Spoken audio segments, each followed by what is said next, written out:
ಹರೇ ನಮ ಆಚಾರ್ಯ. ಹರೇ ನಮ. ನಮಸ್ಕಾರ ಆಚಾರ್ಯ. ನಮಸ್ಕಾರ.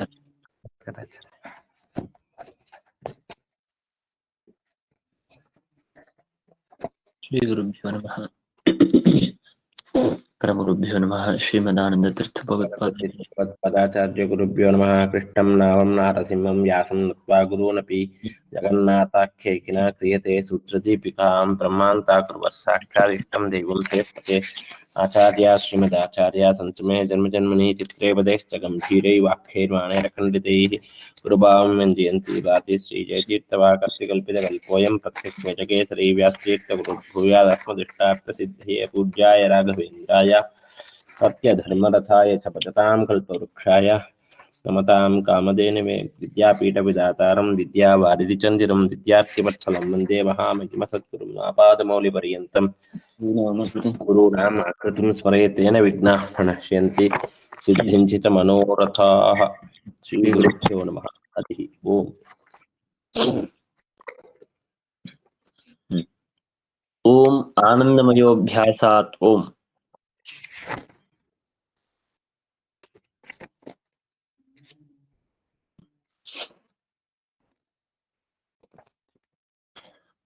ಅದೇ ನಾವು ಹಿಂದೆ ತಿಳಿದಂತೆ ಮೊದಲನೇ 5 ಅಧಿಕರಣದಲ್ಲಿ ಸಮರ್ಥನೆ ಮಾಡಿದಂತಹ ವಿಷಯದ ವಿಸ್ತಾರವನ್ನು ಮುಂದಿನ ಅಧಿಕರಣದಲ್ಲಿ ಮಾಡೋದಕ್ಕೆ ಪ್ರಾರಂಭ ಮಾಡ್ತಾರೆ. ಇಲ್ಲಿ ಮುಖ್ಯವಾಗಿ ಅಧಿಕರಣದಲ್ಲಿ ಆನಂದಮಯಾದಿ ಶಬ್ದವಾಚ್ಯ ವಿಷ್ಣುರೇವನ ಪ್ರಕೃತ್ಯಾದಿ ಕುತಃ ಅಭ್ಯಾಸಾತ್. ಏನು ಆನಂದಮಯ ಅಂತನೋ ಶಬ್ದ ಹಾಗೂ ಆನಂದ ಅಂತನೋ ಶಬ್ದ. ಇಲ್ಲಿ ಇನ್ನೊಂದು ವಿಷಯ, ಪ್ರತಿಯೊಂದು ಅಧಿಕರಣಕ್ಕೂ ನಾವೇನು ಮೊದಲಿಂದ ತಿಳಿದಂತೆ ಒಂದು ವಿಷಯ ವಾಕ್ಯ ಅಂತ ಒಂದಿರುತ್ತೆ. ಆ ವಿಷಯ ವಾಕ್ಯ ಅಂದ್ರೆ ವೇದದಲ್ಲಿರುವಂತಹ ಒಂದು ವಾಕ್ಯ. ಆ ವಾಕ್ಯದಲ್ಲಿರುವ ಒಂದು ಶಬ್ದ, ಆ ಶಬ್ದವನ್ನು ನಾವು ಭಗವಂತನಲ್ಲಿ ಯಾವ ರೀತಿಯಾಗಿ ಸಮನ್ವಯ ಮಾಡಬೇಕು, ಅದಕ್ಕೆ ಪೂರ್ವ ಪಕ್ಷ ಏನು, ಸಿದ್ಧಾಂತವೇನು, ಸಂಶಯವನ್ನು ತೋರಿಸ್ಕೊಟ್ಟು ಇಷ್ಟು ಮಾಡ್ಬೇಕು. ಹಾಗೆ ಈ ಅಧಿಕರಣಕ್ಕೆ ನ್ಯೋಂತರ ಆತ್ಮಾನಂದಮಯ ತೈನೈಷ ಪೂರ್ಣಃ ಇತ್ಯಾದಿಯಾಗಿ ತೈತ್ರಿ ಉಪನಿಷತ್ತಿನಲ್ಲಿ ಬರುವಂತಹ ವಾಕ್ಯಗಳು. ಅದೇ ಅನ್ನಮಯ, ಪ್ರಾಣಮಯ, ಮನೋಮಯ, ವಿಜ್ಞಾನಮಯ, ಆನಂದಮಯ ಅಂತ ಇತ್ಯಾದಿಯಾಗಿ ಇತ್ಯಾದಿ ಶಬ್ದಗಳು. ಆಮೇಲೆ ಆನಂದೋ ಬ್ರಹ್ಮೇತಿ ವ್ಯಚಾನಾತ್ ಆನಂದ ಶಬ್ದ. ಆಮೇಲೆ ಅನ್ಯೋಂತರ ಆತ್ಮ ನಂದಮಯ, ಆನಂದಮಯ ಅಂತನೂ ಆನಂದಮಯ ಶಬ್ದ ಇತ್ಯಾದಿಯಾಗಿ ಆ ಮಂತ್ರಗಳನ್ನು ತೆಗೆದುಕೊಂಡು ಆ ಶ್ರುತಿಗಳಿಂದಾಗಿ ಪ್ರತಿಪಾದ್ಯನಾದಂತಹ ಯಾವ ಆನಂದಮಯ ಇದ್ದಾನೋ ಅವನೇ ಇಲ್ಲಿ ಪ್ರತಿಪಾದ್ಯನಾದವನು ಅಂತಂತಾರೆ. ಮುಖ್ಯವಾಗಿ ಇಲ್ಲಿ ಇನ್ನೊಂದೇನೆಂದ್ರೆ ಶ್ರೀಮದಾಚಾರ್ಯ ಅನುವ್ಯಾಖ್ಯಾನ ತಿಳಿಸಿದಂತೆ ಗುಣಿ ಸಾಮಾನ್ಯವಾಚಿ ಗುಣವಾಚಕವಾದಂತಹ ನಾಮಾತ್ಮಕವಾದ ಎಲ್ಲ ಶಬ್ದಗಳ ಸಮನ್ವಯವನ್ನು ಮಾಡ್ತಾರೆ. ಅಂದ್ರೆ ಗುಣಿ ಅಂತಂದ್ರೆ ಗುಣವನ್ನು ಪಡೆದಿದ್ದು ಗುಣಿ ಅಂದ್ರೆ ವ್ಯಕ್ತಿ.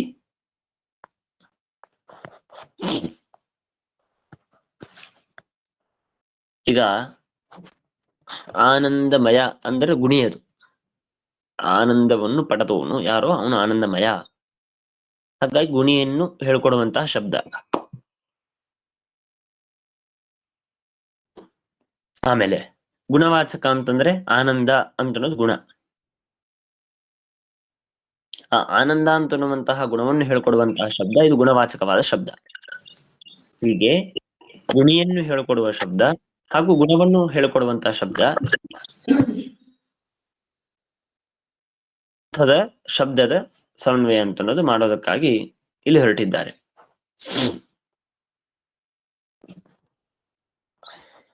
ಇಲ್ಲಿ ನಮಗೆ ಸಂಶಯ ಬರುತ್ತೆ, ಹಾಗಾದ್ರೆ ಆನಂದಮಯ ಅಂದ್ರೆ ಯಾರು?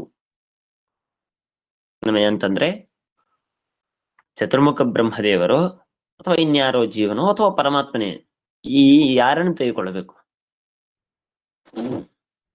ಅದಕ್ಕೆ ಪೂರ್ವ ಪಕ್ಷಗಳು ಹೇಳುವ ಮಾತೇನೆಂದ್ರೆ, ಸರ್ವಥಾ ಆನಂದಮಯ ಶಬ್ದದಿಂದಾಗಿ ಭಗವಂತ ಪ್ರತಿಪಾದ್ಯನಲ್ಲ, ಒಂದ ಜೀವ, ಚತುರ್ಮುಖ ಬ್ರಹ್ಮದೇವರು ಅಥವಾ ಇನ್ಯಾರೋ, ಹೀಗೆ ಹೇಳೋಣ. ಹೊರತು ದೇವರು ಮಾತ್ರ ಸರ್ವಥಾ ಆನಂದಮಯ ಶಬ್ದ ಪ್ರತಿಪಾದ್ಯನಲ್ಲ. ಯಾಕೆ? ಅದಕ್ಕೆ ಅವರು ಕೊಡುವ, ಪೂರ್ವ ಪಕ್ಷಗಳು ಕೊಡುವ ಯುಕ್ತಿ ಏನು ಅಂತಂದ್ರೆ, ಆನಂದಮಯ ಅಂತಿದೆ. ಆನಂದಮಯ ಅಂತ ಹೇಳುವಾಗ ಮಯಟ್, ಆನಂದ ಶಬ್ದ ಮುಂದೆ ಮಯಟ್ ಪ್ರತ್ಯಯ ಅಂತ ವ್ಯವಹಾರ ಮಾಡೋದು. ಮಯಟ್ ಅಂತನೋ ಶಬ್ದಕ್ಕೆ ವಿಕಾರ ಅಂತ ಅರ್ಥ. ವಿಕಾರಾರ್ಥೆ ಮಯಟ್ ತ್ರಿಧ ಅಂತೇಳಿ ಮಯಟ್ ಪ್ರತ್ಯಯಕ್ಕೆ 3 ಅರ್ಥವನ್ನು ಹೇಳ್ತಾರೆ. ಪ್ರಾಧಾನ್ಯಾರ್ಥೆ, ಪ್ರಾಚುರ್ಯಾರ್ಥೆ, ಮಯಟ್ ವಿಕಾರಾರ್ಥೆ ಮಯಟ್ ತ್ರಿಧ.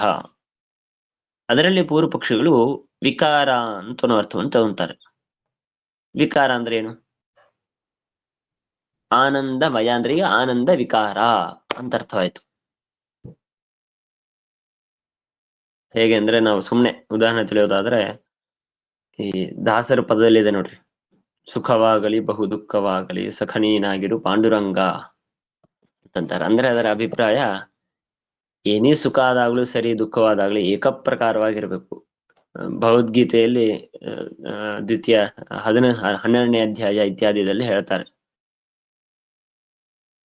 ಎಂದಿಗೂ ಬಹಳ ಸುಖವಾಯ್ತು ಅಂತ ಹೇಳಿ ಸಂತೋಷಪಟ್ಟು ದೇವರ ಮೇಲೆ ಪ್ರೀತಿ ಮಾಡೋದಾಗ್ಲಿ, ಅಥವಾ ಸುಖ ಆಗಿದ್ದಕ್ಕೆ ಇನ್ನ ದುಃಖವಾಗಿದೆ ಅಂತ ಹೇಳಿ ಕೋಪವನ್ನು ಮಾಡಿಕೊಂಡು ಅಸಮಾಧಾನದಿಂದಾಗಿ ದೇವರ ಮೇಲೆ ಕೋಪವನ್ನು ಮಾಡೋದಾಗ್ಲಿ, ಸಿಟ್ಟಿಗೆ ಬರೋದ ಇತ್ಯಾದಿಯಾಗಿ ಯಾವುದೇ ತರಹದ ನಾವು ವಿಕಾರವನ್ನು ತೋರಿಸಬಾರದು. ಅಂದರೆ ಅವನು ಮಹಾಜ್ಞಾನಿ ಅಂತ ಇಷ್ಟ ಅಭಿಪ್ರಾಯದಲ್ಲಿ ಹೇಳ್ತಾರೆ. ಹಾಗೆಯೇ ಸುಖ ದುಃಖವಾದಾಗ ಯಾವುದೇ ತರಹದ ವಿಕಾರ ಆಗದೇ ಇರೋದು. ಆದರೆ ಆನಂದಮಯ ಅಂತಂದ್ರೆ ಸುಖವಾದಾಗ ಒಳ್ಳೆ ಸಂತೋಷವನ್ನು ಪಟ್ಟು ಅದಕ್ಕೆ ತಾನು ಕೆಲವೊಂದು ವಿಕಾರಗಳನ್ನು ತೋರಿಸಿದ್ರೆ ಅದು ಆನಂದಮಯ, ಆನಂದ ವಿಕಾರ ಅಂತ ಅರ್ಥವಾಗುತ್ತೆ. ಅದು ಜೀವರಿಗೆ ಒಪ್ಪಬಹುದು. ನನಗೆ ಸುಖವಾಯಿತು, ಅಬ್ಬಾ ನಂಗೆ ಏನ್ ಬೇಕೋ ಸಿಕ್ತು ಅಂತ ಹೇಳಿ ನನಗೆ ವಿಕಾರವಾಯಿತು. ನನ್ನ ಮುಖದಿಂದ ಹಿಡ್ಕೊಂಡು ನನ್ನ ಮನಸ್ಸಿನಿಂದ ಹಿಡ್ಕೊಂಡು ಒಟ್ಟಾರೆ ಎಲ್ಲವೂ ವಿಕಾರವಾಯಿತು ನನಗೆ. ಆನಂದಮಯ, ಆನಂದ ವಿಕಾರನಾದೆ ನಾನು. ಹೀಗೆ ಭಗವಂತನಿಗೆ ಹೇಳ್ಬೋದಾ? ಭಗವಂತ ನಿರ್ವಿಕಾರ, ಯಾವುದರಿಂದಲೂ ಅವನಿಗೆ ವಿಕಾರವಿಲ್ಲ. ಅಂದಮೇಲೆ ವಿಕಾರ ಇಲ್ಲ ಅಂತಂದ್ಮೇಲೆ ಅವನನ್ನು ಹೇಗೆ ನಾವು ಆನಂದಮಯ ಅಂತ ಹೇಳೋದು? ಇನ್ನ ಇನ್ನೊಂದು ಯುಕ್ತಿಯನ್ನು ತಿಳ್ಕೊಳ್ಬಹುದು ಅಂತಂದ್ರೆ, ತಸ್ಯ ಪುಚ್ಛಂ ಪ್ರತಿಷ್ಠಾ ಅಂತ ಅದೇ ನಮಗೆ ಉಪನಿಷತ್ತಿನಲ್ಲಿ ಮುಂದೆ ಬರುತ್ತೆ. ಅನ್ನಮಯ, ಪ್ರಾಣಮಯ, ಆನಂದಮಯ, ವಿಜ್ಞಾನಮಯ ಇತ್ಯಾದಿಯನ್ನು ಹೇಳಿ ಪುಚ್ಛಂ ಪ್ರತಿಷ್ಠಾ ಅಂತ ಹೇಳಿ ಪುಚ್ಛ ಪುಚ್ಛ ಪುಚ್ಛ ಪುಚ್ಛ ಅಂತ ಅನ್ನೋ ಶಬ್ದಕ್ಕೆ ಬಾಲ ಅಂತ ಅಭಿಪ್ರಾಯದಲ್ಲಿ ಪುಚ್ಛ ಅಂತ ಅಂದ್ರೆ ಅದಕ್ಕೆ ಅಪ್ರಧಾನವಾದ ಭಾಗ ಅಂತ ಇಷ್ಟ ಅಭಿಪ್ರಾಯ. ಪಾದ ಭಾಗ ಅಂತ ಅಂತೇವಲ್ವಾ, ಹಾಗೆ. ಅಂದ್ರೆ ಈ ಆನಂದಮಯನಿಗೆ ಪಾದ ಪುಚ್ಛ ಭಾಗದಲ್ಲಿ ಇದ್ದಿದ್ದು ಯಾರು ಅಂದ್ರೆ ಬ್ರಹ್ಮ ಅಂತಂದಿದ್ದಾರೆ. ಆನಂದಮಯನಿಗೆ ಪುಚ್ಛ ಭಾಗದಲ್ಲಿದ್ದವನು ಬ್ರಹ್ಮ ಅಂತ ಹೇಳಬೇಕು ಅಂದ್ರೆ ಹಾಗಾದ್ರೆ ಆನಂದಮಯ ಅಂತೂ ಬ್ರಹ್ಮ ಅಲ್ಲ ಅಂತ ಅರ್ಥ ಆಯ್ತಲ್ಲ. ಇದಕ್ಕೆ ನಾವು ವ್ಯಾಖ್ಯಾನ ಬೇರೆ ಮಾಡ್ತೇವೆ ಇರ್ಲಿ. ಹಾಗಾಗಿ ಈ ಎಲ್ಲಾ ಯುಕ್ತಿಯಿಂದ ಇಟ್ಕೊಂಡು ಅವರು ಅನ್ನೋದು ಸರ್ವಥಾ ಇಲ್ಲಿ ಆನಂದಮಯ ಅಂತನೋ ಶಬ್ದದಿಂದ ಪ್ರತಿಪಾದ್ಯನಾದವನು ಜೀವ ಇತ್ಯಾದಿಗಳನ್ನು ಹೇಳಬೇಕೆ ಹೊರತು ಭಗವಂತ ಅಂತ ಹೇಳಬಾರದು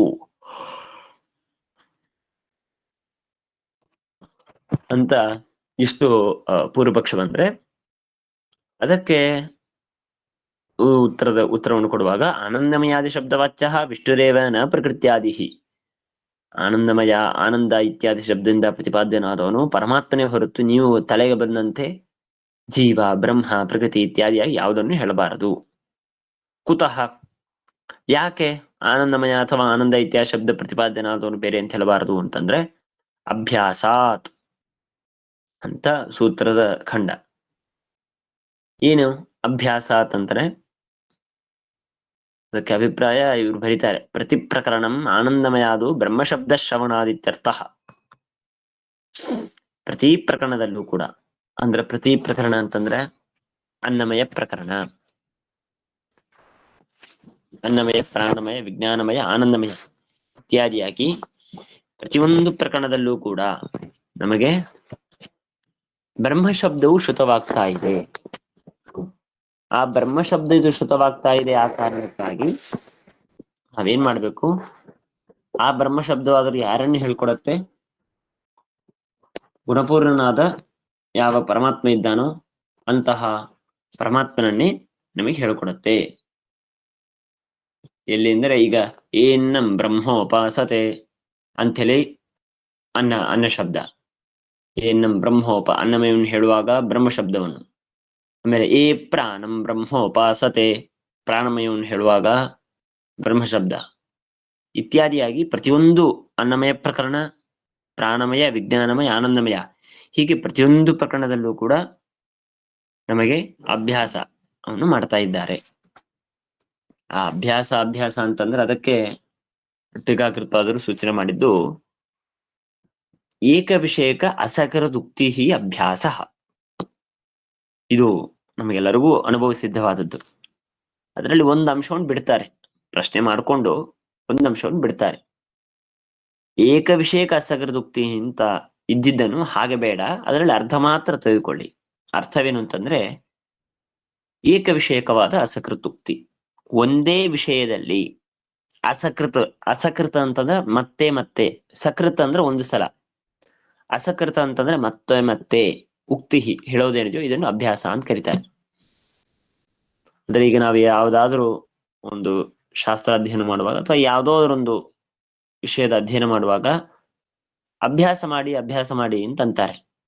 ಅಭ್ಯಾಸ ಮಾಡಿ ಅಂದ್ರೆ ಅದರ ಅಭಿಪ್ರಾಯ ಏನು? ಇಷ್ಟೇ, ಆ ಒಂದೇ ವಿಷಯದ ಜ್ಞಾನ ನನಗೆ ಸರಿಯಾಗಿ ಬರಬೇಕು ಅಂತ ಅನ್ನೋದಕ್ಕಾಗಿ ಅಸಕೃದುಕ್ತಿ, ಮತ್ತೆ ಮತ್ತೆ ನಾನು ಆ ಭಾಗದ ಅಧ್ಯಯನವನ್ನು ಮಾಡ್ತೇನೆ. ಇದು ನಮಗೆಲ್ಲರೂ ಅನುಭವದಲ್ಲಿ ಸಿದ್ಧವಾದ ಮಾತು.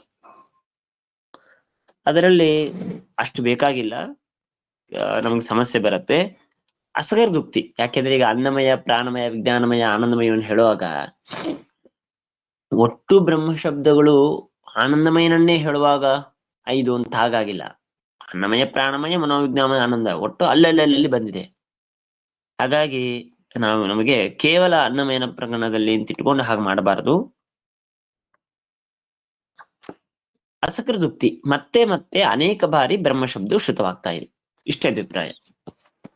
ಹಾಗಾಗಿ ಈ ಯುಕ್ತಿಯಿಂದಾಗಿ ಆನಂದಮಯ ಹಾಗೂ ಆನಂದ ಎನ್ನುವಂತಹ ಯಾವ ಶಬ್ದವಿದೆಯೋ ಈ ಶಬ್ದಗಳಿಂದಾಗಿ ಪರಮಾತ್ಮನೇ ಪ್ರತಿಪಾದ್ಯನಾಗಿದ್ದಾನೆ. ಆನಂದಮಯಾದೇಹ ಪಂಚ ವಿಷ್ಣುರೇವ ಬ್ರಹ್ಮಶಬ್ದ ಶ್ರವಣಾತ್, ಹೀಗೆ ನಮಗೆ ಯುಕ್ತಿಯನ್ನು ಸೂಚನೆ ಮಾಡಿದಂತೆ.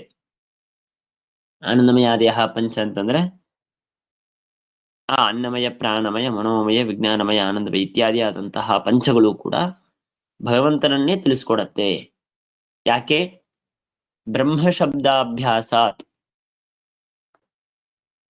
ಬ್ರಹ್ಮಶಬ್ದದ ಅಭ್ಯಾಸವನ್ನು ಅನೇಕ ಬಾರಿ ಪ್ರಯೋಗವನ್ನು ಮಾಡಿದ್ದಾರೆ. ಆದ್ದರಿಂದಾಗಿ ಈ ಯುಕ್ತಿಯ ಬಲದಿಂದಾಗಿ ನಾವು ಆನಂದಮಯ ಶಬ್ದದಿಂದ ಪ್ರತಿಪಾದ್ಯನಾದರು ಪರಮಾತ್ಮನೇ ಅಂತ ಇಷ್ಟು ಮಾಡ್ಕೊಳ್ಬೋದು. ಇನ್ನ ನಮಗೆ ಈ ಅನ್ನಮಯ, ಪ್ರಾಣಮಯ, ಮನೋಮಯ, ವಿಜ್ಞಾನಮಯ, ಆನಂದಮಯ ಅಂತಂದ್ರು. ನಮ್ಮ ಪ್ರಕಾರ ಅಂತೂ ಅನ್ನ ವಿಕಾರ, ಪ್ರಾಣ ವಿಕಾರ, ವಿಜ್ಞಾನ ವಿಕಾರ, ಮನೋವಿಕಾರ, ಆನಂದ ಇತ್ಯಾದಿಯಾಗಿ ನಾವಂತೂ ಸ್ವೀಕಾರ ಮಾಡಲ್ಲ. ಅದಕ್ಕಾಗಿ ಮುಂದಿನ ಸೂತ್ರದಲ್ಲಿ ವಿಚಾರ ಮಾಡುವಾಗ ಹೇಳ್ತಾರೆ, ಈ ಸೂತ್ರಕ್ಕೆ ಪೂರ್ವ ಪಕ್ಷ ಮಾಡುವಾಗ ಅನ್ನಮಯ ಅಂದ್ರೆ ಯಾಕೆ ಬ್ರಹ್ಮ ಅಲ್ಲ ಅಂತ ಹೇಳುವಾಗ ಅವ್ರೇನಂದ್ರು, ಮಯಟ್ ಅಂತ ಪ್ರತ್ಯಯ ಇದೆ, ಮಯಟ್ ಪ್ರತ್ಯಯಕ್ಕೆ ವಿಕಾರ ಅಂತ ಅರ್ಥವಿದೆ. ಮಯಟ್ ಪ್ರತ್ಯಯಕ್ಕೆ ವಿಕಾರ ಅಂತ ಅರ್ಥವಿದ ಮೇಲೆ ಬ್ರಹ್ಮನಿಗೆ ವಿಕಾರವಂತೂ ಇಲ್ಲ ಅಂದ ಮೇಲೆ ಆನಂದಮಯ ಅಂತ ಹೇಗೆ ಹೇಳೋದು ಅಂತ ಅವರು ಯುಕ್ತಿಯನ್ನು ಬಳಸಿಕೊಂಡ್ರು. ಅದಕ್ಕೆ ಸಿದ್ಧಾಂತವನ್ನು ಮುಂದಿನ ಸೂತ್ರದಲ್ಲಿ ವಿಕಾರ ಶಬ್ದಾನ್ಯ ಪ್ರಾಚುರ್ಯಾತ್ ಅನ್ನೋ ಸೂತ್ರದಲ್ಲಿ ಸಿದ್ಧಾಂತವನ್ನು ಸಾಧನೆ ಮಾಡಿ ಮಯ ಪ್ರತ್ಯಕ್ಕೆ ವಿಕಾರ ಅಂತ ಅರ್ಥ ಇದ್ದಂತೆ ಪ್ರಾಚುರ್ಯ ಅಂತ ಅರ್ಥವೂ ಇದೆ. ಹಾಗಾಗಿ ನಾವು ಬ್ರಹ್ಮನಲ್ಲಿ ಸವಣೆ ಮಾಡೋದಕ್ಕೆ ಸಾಧ್ಯವಿದೆ ಅಂತ ಸಮರ್ಥನೆ ಮಾಡಿ ಕೊಡ್ತಾರೆ. ಇರಲಿ, ಆ ಅಂಶವನ್ನು ನಾವು ಈಗ ಇಟ್ಕೊಂಡು ಹಾಗಾದ್ರೆ ಆನಂದಮಯ ಅಂದ್ರೆ ಅರ್ಥವೇನಾಗತ್ತೆ? ಆನಂದ ಪ್ರಚುರ. ಅನ್ನಮಯ ಅಂದ್ರೆ ಅನ್ನ ಪ್ರಚುರ, ಮನೋಪ್ರಚುರ, ವಿಜ್ಞಾನ ಪ್ರಚುರ ಅಂತ ಅರ್ಥವಾಗತ್ತೆ. ಏನಿದು ಅನ್ನ ಪ್ರಚುರ? ಅನ್ನ ಪ್ರಚುರ ಅಂದ್ರೆ ಪ್ರಚುರ ಶಬ್ದಕ್ಕೆ ನಿಜವಾಗ್ಲೂ ಅರ್ಥ ನೋಡಿದರೆ ಅಂದ್ರೆ ಮಯತ್ಪ್ರತ್ಯಯಕ್ಕೆ ಪ್ರಾಚುರ್ಯ ಅಂತ ಅರ್ಥ ಇಟ್ಕೊಂಡು ನೀವು ವಿಚಾರ ಮಾಡುವಾಗ ಸಿದ್ಧಾಂತದ ಪ್ರಕಾರ ಅನ್ನ ಪ್ರಚುರ ಅಂತ ಅರ್ಥವಾಗತ್ತೆ. ಅಲ್ಲಿ ಅನ್ನ ಪ್ರಚುರ ಅಂತ ಅನ್ನೋದಕ್ಕೆ ಏನು ಅಂದ್ರೆ ಅನ್ನ ಬಹಳವಾಗಿ ಇದ್ದ ಜಾಗ ಅಂತ ಅರ್ಥ. ಅನ್ನ ಪ್ರಚುರ ಅಂದ್ರೆ ನಮ್ಮ ಮನೆ ಸ್ಟೋರ್ ರೂಮ್ ಅಥವಾ ಅಡಿಗೆ ಮನೆ ಅನ್ನ ಪ್ರಚುರವಾಗಿದೆ ಅಂತಾರೆ. ಅನ್ನ ಪ್ರಚುರೋಯಂ ಗ್ರಾಮ ಅಂತ ಪ್ರಯೋಗ ಮಾಡ್ತಾರೆ. ಅಂದ್ರೆ ಈ ಊರಿನಲ್ಲಿ ಒಟ್ಟು ಊಟಕ್ಕೆ ಬಡತನ ಸರ್ವಥಾ ಇಲ್ಲ. ಯಾಕೆ? ಅನ್ನ ಪ್ರಚುರೋಯಂ ಗ್ರಾಮ, ಅನ್ನ ಪ್ರಚುರವಾಗಿದೆ ಈ ಗ್ರಾಮ ಅಂತ ಹೀಗೆ ನಾವು ತಿಳ್ಕೊ. ಹಾಗೆ ಭಗವಂತನನ್ನ ಅನ್ನ ಪ್ರಚುರ ಅಂದ್ರೆ ನಾವು ಹಾಗಾದ್ರೆ ಅನ್ನ ಅಂದ್ರೆ ಏನು? ಬರೀ ಅನ್ನ ಅಂತ ಸರ್ವಥಾ ತಿಳ್ಕೊಳ್ಳೋದಲ್ಲ.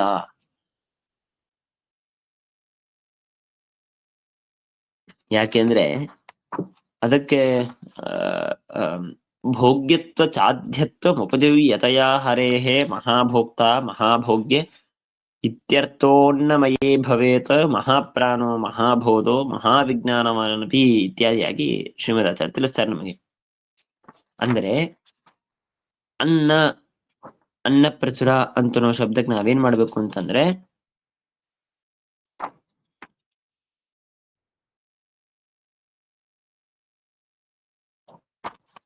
ಸಮೃದ್ಧಿಯಾಗಿದೆ ಅಷ್ಟೇ. ಅದು ಪ್ರಚುರ ಅಂತ ಅನ್ನೋದಕ್ಕೆ ಸಮೃದ್ಧಿ ಅಂತ ಅರ್ಥ ಬರುತ್ತೆ. ಅನ್ನ ಶಬ್ದಕ್ಕೆ ಅದ್ಯ ಅಂತ ಅರ್ಥ ಮಾಡ್ಬೇಕು. ಅದ್ಯತೆ ಎತ್ತಿಚ ಭೂತಾನಿ ತಸ್ಮಾದನ್ನಂ ತದುಚ್ಯತೆ ಅಂತ ಸ್ವಯಂ ಶ್ರುತಿ ಹೇಳ್ತಾ ಇದೆ.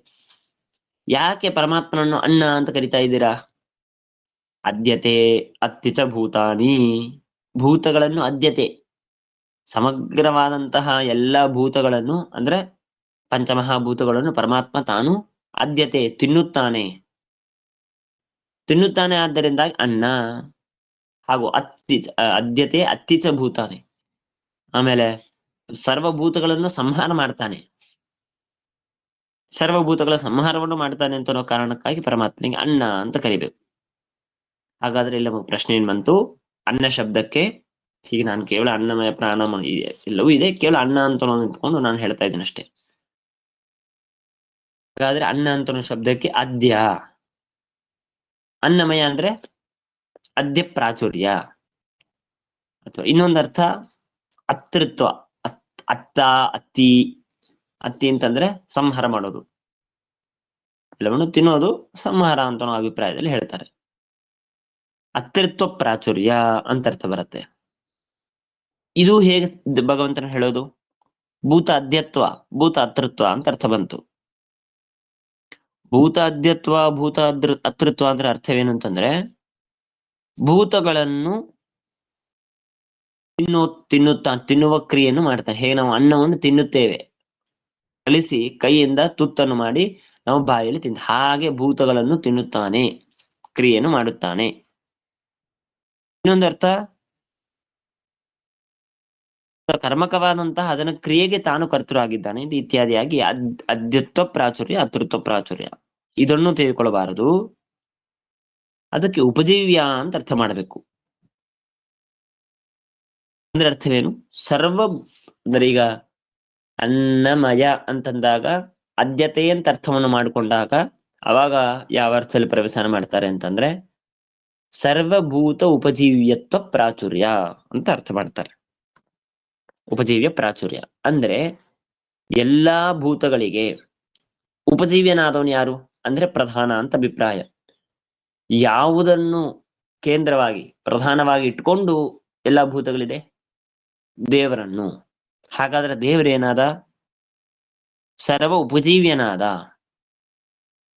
ಸರ್ವಭೂತಗಳಿಗೆ ಉಪಜೀವ್ಯನಾದದ್ದರಿಂದಾಗಿ ಅದಕ್ಕಾಗಿ ಶ್ರೀಮದಾಚಾರ್ಯ ಹೇಳಿದ್ದು ಉಪಜೀವ್ಯತೆಯ ಹರೇಹೇ ಭೋಗ್ಯತ್ವ ಮತ್ತ ಸಾಧ್ಯತ್ವಂ ಉಪಜೀವ್ಯತೆಯ ಹರೇಹೇ ಹರೇಹೇ ಉಪಜೀವ್ಯತೆಯ ಭೋಗ್ಯತ್ವಂ ಹರೇಹೇ ಉಪಜೀವ್ಯತೆಯ ಅದ್ಯತ್ವಂ ಅಂತ ಮಾಡಿದ್ದು.